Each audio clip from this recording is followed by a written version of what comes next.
오늘 우리 함께 읽고 은혜 나눌 말씀은 예레미야서 42장 1절에서 6절까지 말씀입니다. 구약성경 예레미야서 42장 1절에서 6절까지 말씀입니다.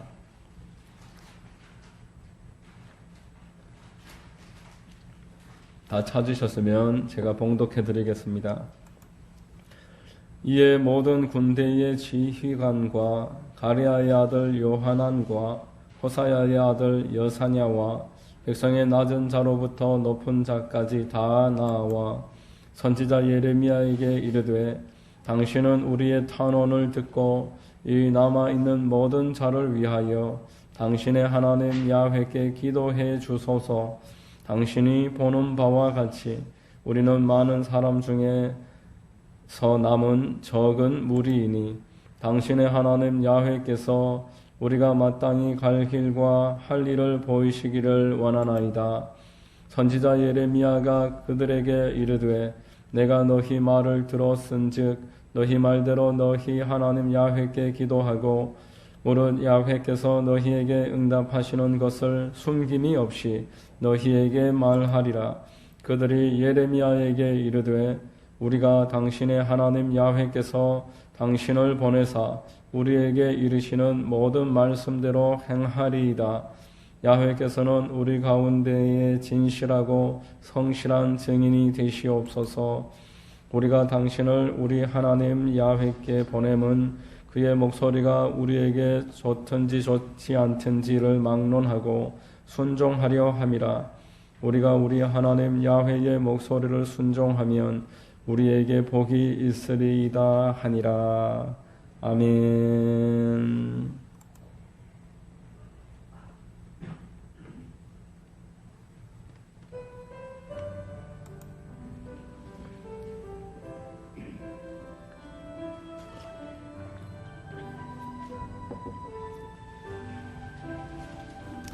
겟세마네 동산에서 기도하실 때 주님의 땀방울은 피로 변했네.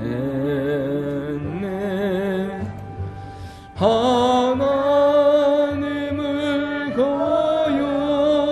거역한 나를 위하여 순종의 속죄 피를 흘려주셨네.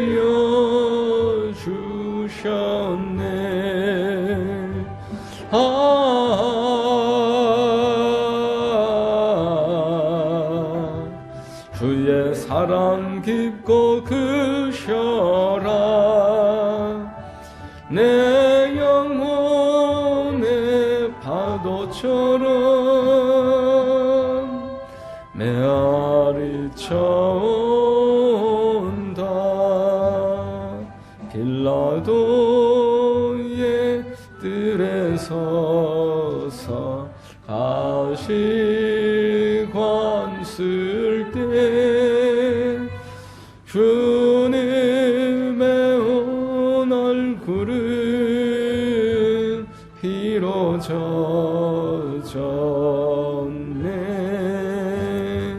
오늘 유의 저주를 속하시려고 저주의 가시채로 관을 쓰셨네.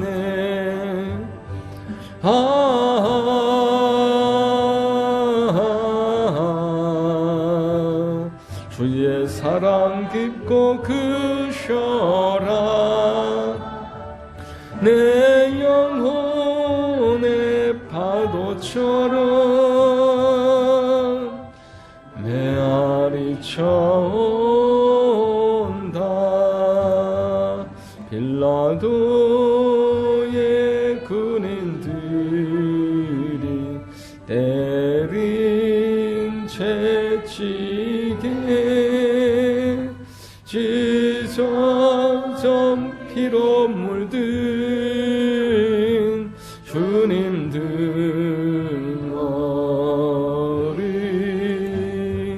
오늘 유의 질병을 속하셨으니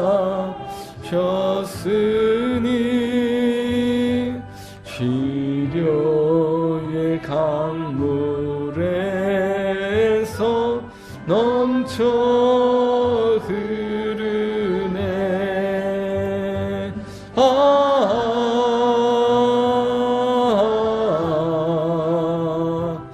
주의 사랑 깊고 크셔라 내 영혼의 파도처럼 메아리 쳐온다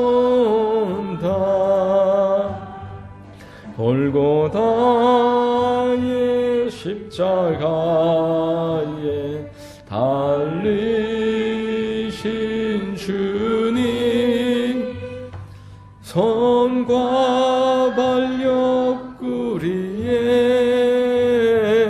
입은 상처로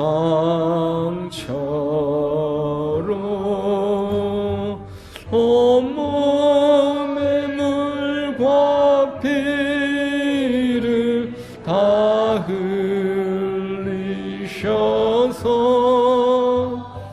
멸망의 죽음에서 날 건지셨네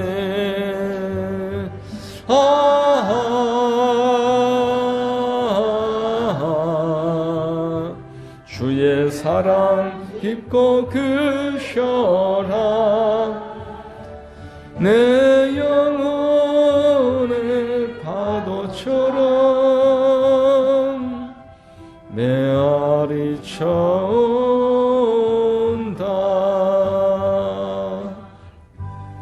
아멘. 예배를 위해서 기도하겠습니다.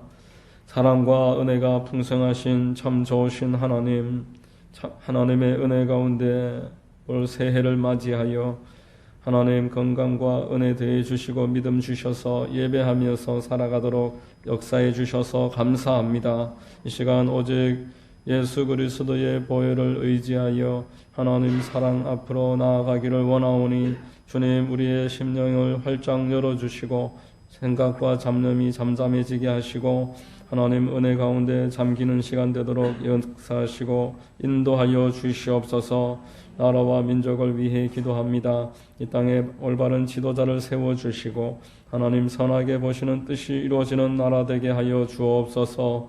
동성애와 이슬람과 하나님을 대적하는 문화들이 떠나가게 하시고 하나님 교회들마다 깨어나서 기도와 전도와 주의 선교 사명을 감당할 수 있도록 은혜와 복을 내려 주시옵소서.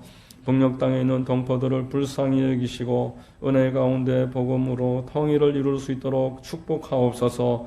자유와 번영을 허락하시고 땅끝까지 복음 전하는 선교 대국 될 수 있도록 대한민국 위에 은혜를 넘치게 허락해 주옵소서. 하나님 감사합니다. 이 험한 땅에 우리 교회를 세우셨고 많은 교회들이 하나님을 예배하고 하나님의 영광을 위하여 나아가기를 원합니다. 하나님 역사하여 주시고 은혜 더하여 주시고 하나님 많은 축복 가운데 회복의 역사가 일어나도록 이 땅의 교회들 축복하시고 오늘 드려지는 예배 가운데 하나님의 뜻이 나타나게 하시며 하나님을 만나고 돌아가는 복된 시간 되도록 인도해 주옵소서. 성도들의 문제를 해결하여 주시고 질병을 고쳐주시고 마음의 염려 근심과 생활의 문제가 해결되게 하여 주시옵소서. 좋으신 하나님 감사합니다. 예배의 시종을 의뢰합니다. 홀로 영광 받아 주옵소서. 살아 역사하시는 우리 구주 예수님의 이름 받들어 감사하고 기도하옵나이다. 아멘.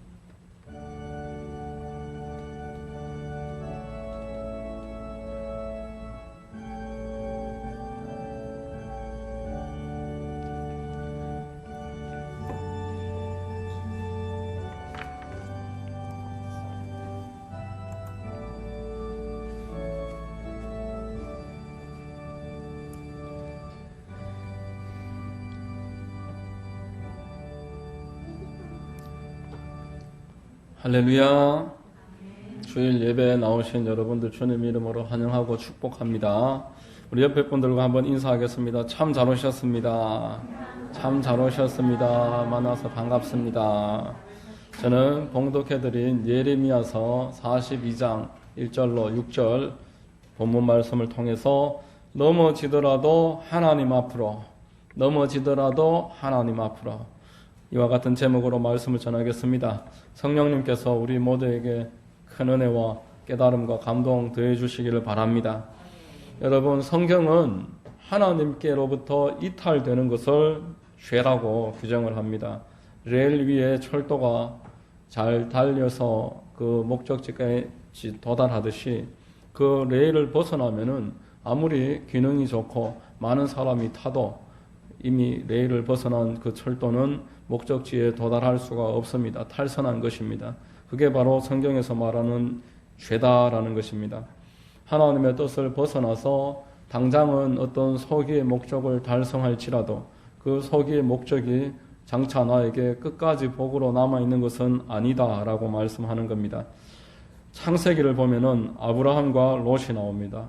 이 큰아버지와 조카가 하나님의 명령 따라서 본토 친척 아비 집을 떠나서 주님의 인도하심을 받았습니다.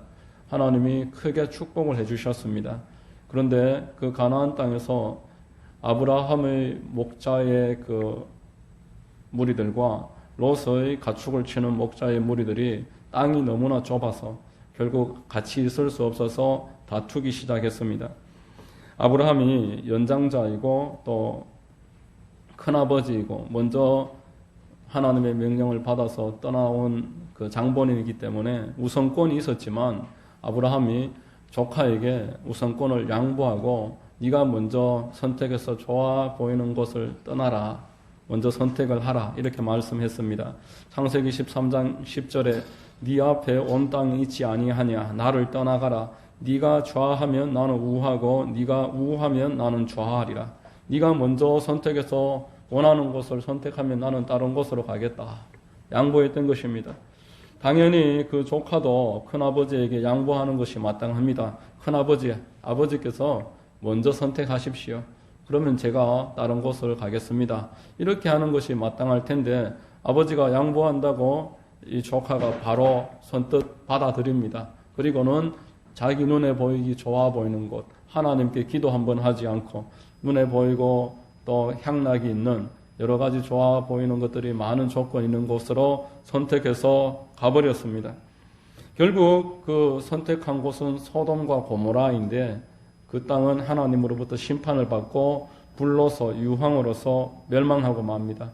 롯은 그 가족들과 함께 나오다가 그 아내가 뒤를 돌아보다가 소금 기둥이 되었다. 이렇게 이야기하고 있습니다. 나에게 비록 자유가 있다고 할지라도 그 자유를 나를 위해서 내가 원하는 대로 마음대로 쓰는 것이 아니라 하나님께 기도하면서 바른 선택을 하는 것이 중요하다는 교훈을 아브라함과 조카 롯을 통해서 알게 되는 것입니다. 사무엘 하에도 같은 류의 교훈이 나옵니다. 다윗과 압살롬의 이야기인데 그 다윗의 아들 암논이라는 자가 있었습니다.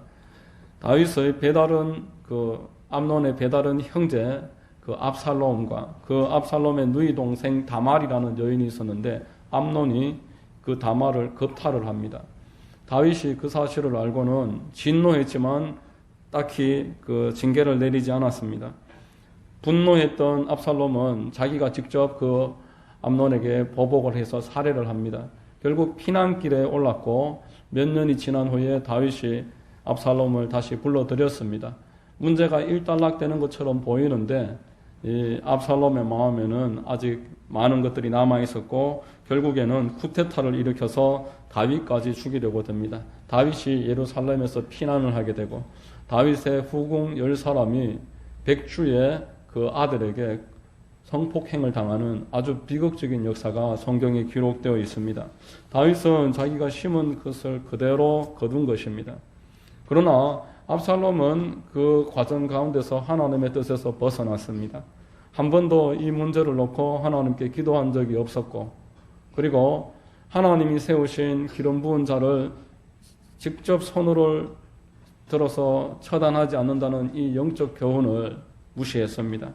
결국 이 압살롬은 다윗과의 전쟁 가운데서 다윗의 부하들에 의해서 창으로 꿰뚫림을 당하고 자기가 가장 자랑스러워했던 머리카락이 나무에 걸려서 나무에 대롱대롱 매달린 채 최후를 맞이하게 되는 것입니다. 엘리너 루스벨트라는 사람은 패배보다 승리 때문에 몰락하는 사람이 더 많다, 이런 말을 했습니다. 주어진 축복 가운데서 자만하고 또 취해서 결국에는 낭패를 겪는다는 것입니다. 우리가 승리를 할지라도 하나님 편에 서서 승리할 때에 가치가 있습니다. 만일 내가 패배할지라도 하나님 편으로 넘어질 수만 있다면 그 패배는 패배로 끝나는 것이 아니라 결국 유익으로 귀결된다는 것이 성경이 우리에게 알려주고 있는 영적인 교훈입니다. 여러분, 예레미야는 유다 백성들에게 하나님의 심판을 경고했습니다. 이미 하나님의 뜻이 정해졌기 때문에 바벨론으로 항복해서 그 땅으로 가서 살아야 한다라고 계속 이야기를 했었습니다. 그 말을 들었으면 좋았으리만 사람들은 결국 끝까지 저항하다가 적지 않은 손해를 입게 됩니다. 대부분의 사람들이 바벨론으로 포로로 끌려가서 70년 동안 그렇게 나라를 잃고 살았습니다. 일부는 예루살렘에 남아 있었습니다. 일부 남은 사람들이 오늘 본문에 나오는 것입니다. 예레미야를 찾아와서 예레미야에게 이 혼돈의 시기에 우리가 어떻게 해야 되겠습니까? 예레미야를 우리가 지금까지 박해했고 반대했지만, 그렇지만 그들이 보는 예레미야는 내 편은 아닐지언정, 내 마음에 들지는 않을지언정 올곧은 사람이고 하나님의 사람이고 하나님의 말씀을 올바로 우리에게 전해주는 사람이다라고 이 사람들이 다 인정을 했습니다. 여태껏 보니까 예레미야 당신이라면은 사심없이 하나님의 뜻을 우리에게 알려주실 수 있을 것 같습니다. 사람 눈치 보지 않고 하나님이 원하시는 것을 잘 나에게 알려줄 수 있을 것 같습니다. 이렇게 오늘 본문에 나오는 것입니다. 여러분, 오늘 본문에 나오는 예레미야와 예레미야를 찾았던 이 유다에 남아있던 백성들, 얼마나 힘들고 어려운 상황입니까? 이 상황 가운데서 우리에게 영적 교훈을 하나님이 주시고 계십니다. 두 가지로 나눠서 한번 살펴보겠습니다. 첫 번째로 이 사람들은 예레미야에게 당신의 하나님 야훼께 기도해 주소서 이렇게 요청합니다. 기도를 요청하고 있습니다. 본문 2절 말씀, 예레미야서 42장 2절 말씀 우리 함께 읽어보겠습니다. 선지자 예레미야에게 이르되 당신은 우리의 탄원을 듣고 이 남아있는 모든 자를 위하여 당신의 하나님 야훼께 기도해 주소서.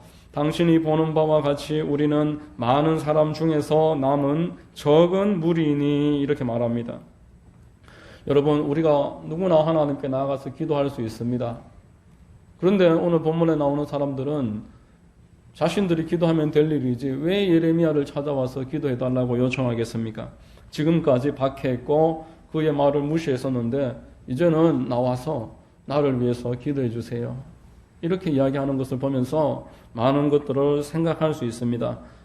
여러분, 사람들은 누구나 자기 주관적인 경향이 있습니다. 자기 중심성을 가지고 있다는 것입니다. 객관적으로 옳고 그름을 분별하지 못하고 나의 문제에 관해서는 감정적으로 치우쳐서 오판하게 됩니다. 얼마나 나 자신에게는 관대한지 모릅니다. 다른 사람들에게는 분명하게 잣대를 들이대면서도 나에게만은 그렇게 하지 않습니다. 이 정도면 괜찮지. 이 정도면 괜찮고 오늘은 여기까지만 하자. 여러분, 그렇기 때문에 운동선수에게는 감독과 코치가 필요한 것이고 군대에도 장교와 간부들이 필요한 것입니다. 공부를 해도 스터디 그룹이라도 있을 때에 제대로 공부할 수 있는 것입니다. 그 손흥민 선수의 아버지 손웅정 씨가 쓴 책을 근래에 제가 읽어본 적이 있습니다. 객관적인 지도자의 입장에서 아들과 본인이 가르치는 그 선수들에 관해서 이야기를 하고 있었습니다. 아이들은 이제 갓 10살밖에 되지 않은 아이들이 축구를 배운 지 몇 달도 되지 않았으면서도 슈팅부터 하려고 하고 어떻게든 경기에 참여하려고 한다고 합니다. 그래서 혹여라도 경기에 참여해서 골이라도 한 골 넣고 나면은 벌써부터 스타로서 선수로서 대성한 것 마냥 그렇게 착각하기 쉽다라는 것입니다. 그러나 전직 프로 축구 선수였던 손흥정 씨는 기본기가 되지 않은 채 경기에 뛰고 슈팅을 하는 것은 선수의 생명을 갉아먹는 행동이다. 오히려 부상이라도 당하고 나면은 어줍잖게 선수 생활을 하다가 멈추게 되어서 불행해진다. 이렇게 판단했습니다. 그래서 아이들에게, 자신의 아들과 가르침 받는 아이들에게 슈팅이라든지 경기에 뛰는 것은 몇 년 뒤로 미루고 볼 다루는 것부터 훈련을 시켰다는 겁니다. 볼을 공중에서 드래핑하고 또 서로 패스를 주고받고 또 계단을 오르내리면서 체력을 기르고 이런 일들을 몇 년 동안 했을 때에 그 선수들이나 선수들의 부모님들이 받아들이기가 너무나 어려웠다라는 것입니다. 어떻게든 경기를 뛰고 그 경기 속에서 뭔가 터득을 해야지 그 볼 다루고 볼 패스하고 체력 단련하고 이것이 무슨 소용이 있겠는가. 그렇게 자기 주관적으로 생각해서 떠나는 사람들이 대부분이었다고 합니다. 그렇지만 끝까지 객관적으로 지도해주는 지도자의 그 인도함에 따랐던 사람들은 그 결과가 지금은 옳았다라는 것을 누구나 다 알 수가 있는 그런 결과가 나타난 것입니다. 여러분, 성경 안에서도 비슷한 흥미로운 예가 있습니다. 다윗이 바세바라는 여인과 간음을 저지릅니다. 그리고 그 여인의 남편을 살해했습니다. 얼마나 큰 죄를 지었는데도 다윗이 자기 죄가 얼마나 큰지 모르고 있습니다. 그러면서도 예배드리고 그러면서도 하나님 앞에 나오고 자기 죄를 인정도 하지 않고 그 여인을 궁으로 들여서 아내 삼고 그렇게 지내고 있었습니다. 예전 같았으면 울면서 금식하고 옷을 찢고 죄를 뒤집어 쓰고 이렇게 통회했을 다윗이지만 전혀 그런 모습을 볼 수가 없었습니다. 그래서 하나님이 나단 선지자를 다윗에게 보냅니다. 나단 선지자가 다윗에게 이렇게 이야기합니다. 한 성읍에 두 사람이 있었습니다. 한 사람은 부자고 한 사람은 가난했습니다. 부자에게는 많은 양과 소와 나귀가 있었습니다. 가난한 자에게는 작은 암양 하나밖에 없었습니다. 부자에게 손님이 찾아왔는데 이 부자가 자기 짐승을 잡지 않고 가난한 자의 양을 뺏어서 잡아서 손님 대접을 했습니다. 이렇게 하자 다윗이 거기까지 딱 듣고는 대노합니다. 그런 일을 한 사람은 마땅히 죽을 자라. 여러분, 남에 대해서는 얼마나 객관적으로 잘 판단하는지 모릅니다. 나단 선지자가 그대로 나단 선지자는 다윗에게 손짓하면서 지적합니다. 그 사람은 바로 당신입니다. 자기 자신에 대해서는 객관적으로 판단하지 못하고 있는 것입니다. 하나님이 당신에게 많은 아내들을 주었고 이웃나라의 공주들을 데려다가 후궁 삼게 했고 또 필요하다면 얼마든지 더 주셨을 텐데 충성스러운 부하의 아내를 빼앗고 이 사실을 은폐하려고 부하까지 죽게 되었으니까 하나님이 당신이 한 그대로 갚으실 겁니다. 여러분, 사람에게는 이처럼 자기 중심성이 있습니다. 객관적으로 자기 자신을 볼 수 있는 능력이 결여되어 있습니다. 우리는 연약하고 누구나 할 것 없이 자기 자신을 아끼는 마음과 또 뿌리 깊은 죄가 있어서 죄성 때문에 자기 자신에 대해서는 올바르게 판단하기가 어렵습니다. 그래서 다른 사람의 눈을 통해서 자기 자신을 볼 줄 아는 사람이 지혜로운 사람입니다. 내 옆에 내 생각과 다르고 다른 판단을 가지고서 나에게 대해서 이야기해 줄 아는 사람을 두고 그 사람의 의견을 청취할 줄 아는 사람이 지혜로운 사람이고 끝까지 살아남을 수 있는 그러한 강한 사람입니다. 하나님은 성도들을 사랑하셔서 성도들 옆에 이러한 역할을 하는 사람들을 세워놓으셨습니다. 사도행전 20장 28절 말씀에 사도 바울이 주의 일을 하는 일꾼들에게 이렇게 이야기합니다. 여러분은 자기를 위하여 또는 온 양떼를 위하여 삼가라. 성령이 그들 가운데 여러분을 감독자로 삼고 하나님이 자기 피로 사신 교회를 보살피게 하셨느니라. 이렇게 말씀하십니다. 하나님이 자기 중심성이 결여되어 있고 스스로 객관적으로 평가하기 어려운 사람들을 위해서 감독자를 세워놓으셨다라고 이야기하는 것입니다. 그래서 오늘 본문에 유다의 남은 적은 무리가 예레미야를 찾아가서 이제는 나에게 올바른 말을 하시면 내가 듣겠나이다. 이렇게 이야기하는 것입니다. 베드로전서 5장 2절로 3절에 너희 중에 있는 하나님의 양무리를 치되 억지로 하지 말고 하나님의 뜻을 따라 자원함으로 하며 더러운 이득을 위하여 하지 말고 기꺼이 하며 맡은 자들에게 주장하는 자세를 하지 말고 양무리의 본이 되라 라고 말했습니다. 한 절만 더 말씀드리면은 요한복음 21장 15절에 그들이 조밥 먹은 후에 예수께서 시몬 베드로에게 이르시되 요한의 아들 시몬아 네가 이 사람들보다 나를 더 사랑하느냐 하시니 이르되 주님 그러하나이다. 내가 주님을 사랑하는 줄 주님께서 아시나이다. 이르시되 내 어린 양을 먹이라. 이렇게 3번 반복해서 말합니다. 내 어린 양을 먹이라. 내 양을 치라. 내 어린 양을 먹이라. 3차례 이야기하심으로써 하나님이 하나님의 사랑하는 양들을 하나님의 일꾼을 옆에 세워놓고 인도하기를 바라시고 그들을 돕고 객관적으로 하나님의 뜻을 알려주기를 원하는 것입니다. 우리가 성경을 읽어도 신앙생활을 하면서도 내 주관적으로 내 생각에는 이게 옳다라고 생각하지만 잘못되는 일들이 얼마든지 있다라는 것입니다. 여러분, 성도들은 하나님의 양떼들입니다. 하나님이 우리의 아버지이시고 우리를 인도해 가시는 하나님의 양떼입니다.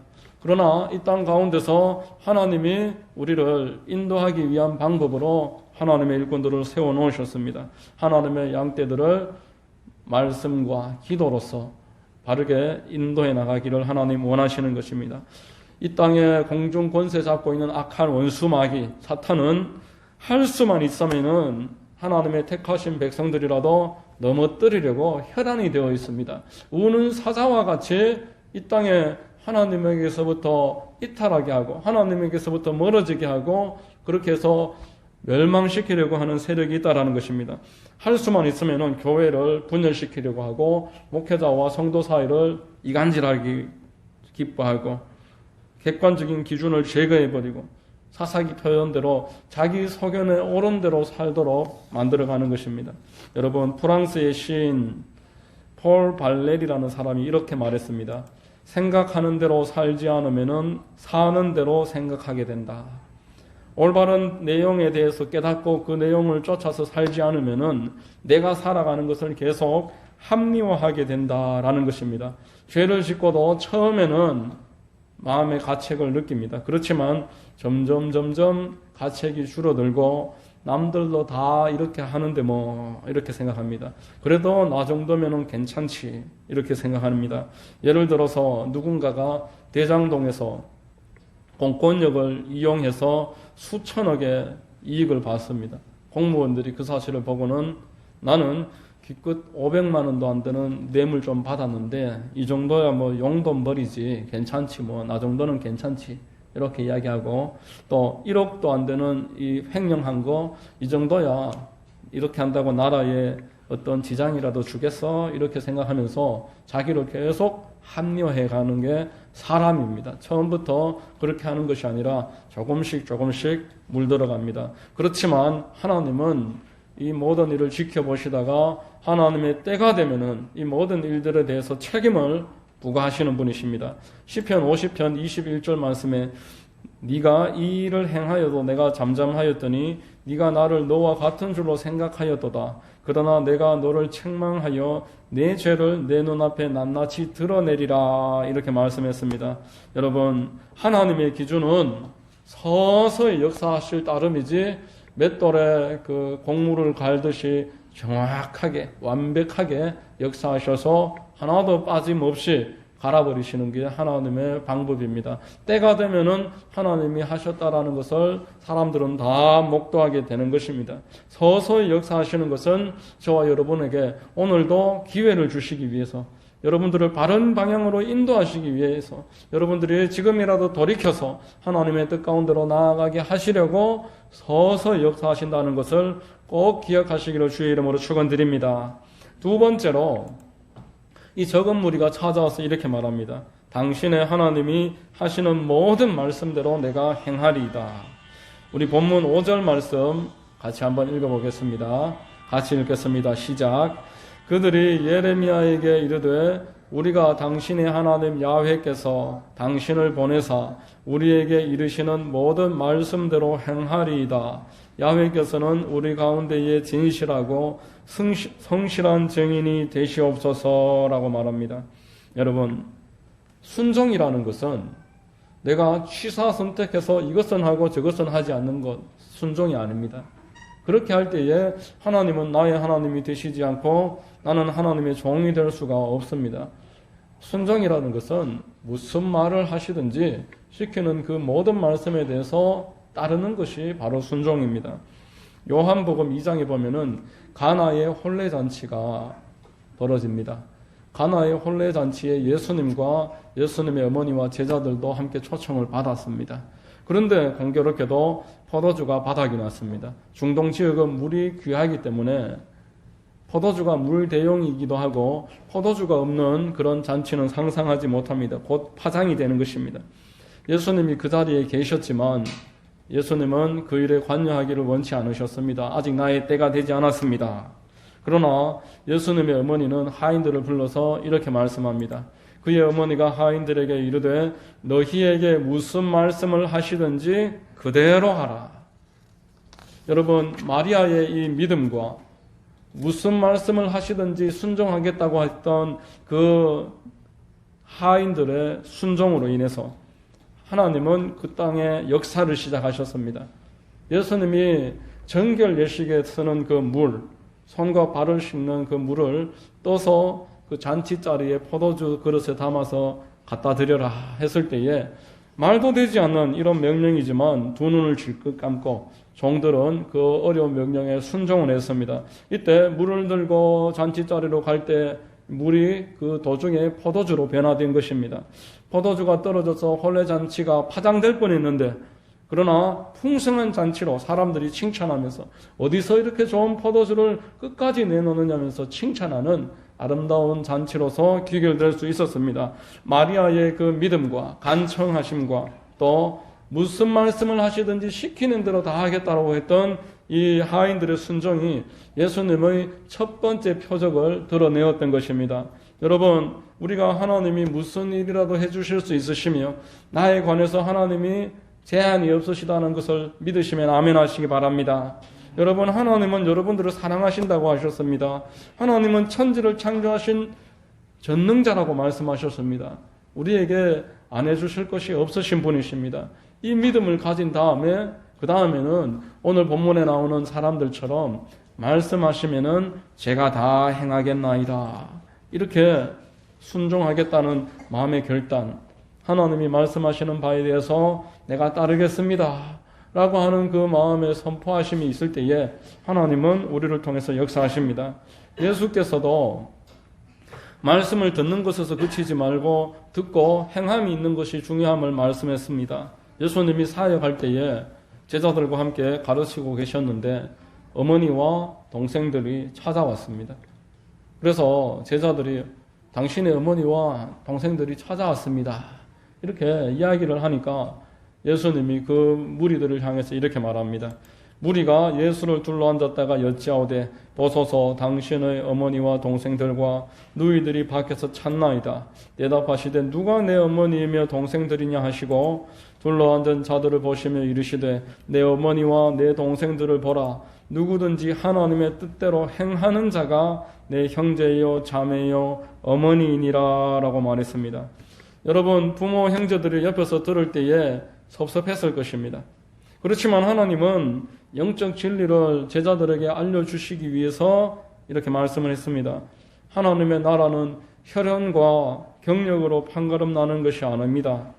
내가 얼마나 예수님을 오래전부터 알고 있었느냐가 중요하지 않습니다. 내가 지금 목사다, 장로다, 뭐 어떤 직분이 있어서 그 직분으로 하나님이 나를 평가하시는 법은 없습니다. 하루를 믿어서도, 내가 믿은 지 1년이 되지 않았어도 내가 정말 내 마음으로 하나님의 뜻을 행함이 있다면은 하나님은 그 사람이야말로 나의 형제이고 나의 자매이고 내 어머니시다. 이렇게 인정하시고 칭찬하시는 것입니다. 하루를 믿어도 하나님을 하나님으로 안다면 그분을 나의 구원자로 알고 그분이 천지를 창조하신 대주제자라고 우리가 정말 믿는다면은 하나님은 내 삶에 개입하십니다. 하나님이 개입하심으로써 어떤 문제가 있을지라도 그 문제에 하나님이 응답하십니다. 우리의 모든 어려움을 아시고 우리의 눈물을 아시고 나의 질고를 아시고 나의 고통과 형편을 아시고 이 모든 일에 대해서 하나님은 깊이 관여하기를 원하십니다. 히브리서 13장 8절에 예수 그리스도는 어제나 오늘이나 영원토록 동일하시니라 라고 말했습니다. 하나님이 그때만 하나님이시고 지금은 많은 시간이 지나서 바뀌신 것이 아닙니다. 그때 역사하셨던 하나님이 지금도 우리와 함께 계십니다. 다만 우리 사람의 마음이 갈대와 같아서 이리저리 흔들리기 때문에 하나님을 향한 분명한 믿음이 없기 때문에 오늘 본문의 유다에 남은 사람들처럼 모든 말씀대로 내가 행하리이다 라고 이런 결단이 없기 때문에 하나님의 일이 나에게서 계속 지체되는 것입니다. 여러분, 하나님이 여러분들을 순종을 요구하시는 것은 여러분들을 축복하시기 위해서입니다. 여러분들에게 은혜를 넘치게 주시기 위해서 먼저 순종을 요구하시는 것입니다. 예레미야서 42장 6절 말씀에 우리가 당신을 우리 하나님 야훼께 보내면 그의 목소리가 우리에게 좋든지 좋지 않든지를 막론하고 순종하리 함이라. 우리가 우리 하나님 야훼의 목소리를 순종하면 우리에게 복이 있으리이다 라고 말합니다. 여러분, 성경은 일관되게 순종을 요구했습니다. 하나님은 우리에게 모든 것을 다 주셨지만 그저 우리가 하나님 떠나서 우리 원하는 대로 어떤 일을 해도 괜찮다고 하시지 않으셨습니다. 에덴 동산을 지으시고 만복을 주시고 다 누리라고 하신 다음에 그러나 동산 중앙에 성악가를 세우시고 이것을 먹는 자는 반드시 죽으리라. 먹지 말아라. 나는 하나님이고 너희는 내가 주는 복을 누리고 나에게 순종해야 하는 사람이다. 이렇게 알려주셨던 것입니다. 여호수아서 1장 8절 말씀에 이 율법책을 내 입에서 떠나지 말게 하며 주야로 그것을 묵상하여 그 안에 기록된 대로 다 지켜 행하라. 그리하면 내 길이 형탄하게 될 것이며 내가 형통하리라 라고 말씀했습니다. 여러분, 하나님의 말씀을 우리가 주야로 아침 저녁으로 읽고 그 가운데 기록된 것을 깊이 묵상하고 내가 순종함으로써 지키면은 하나님은 내 앞길에 형탄함과 형통을 주시겠다라고 약속하신 것입니다.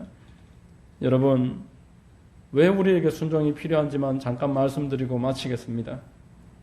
왜냐하면은 이 세상은 우리의 영원한 집이 아니기 때문입니다. 이 땅의 시간은 장차 내가 천국 들어가기 전에 예비된 시간입니다.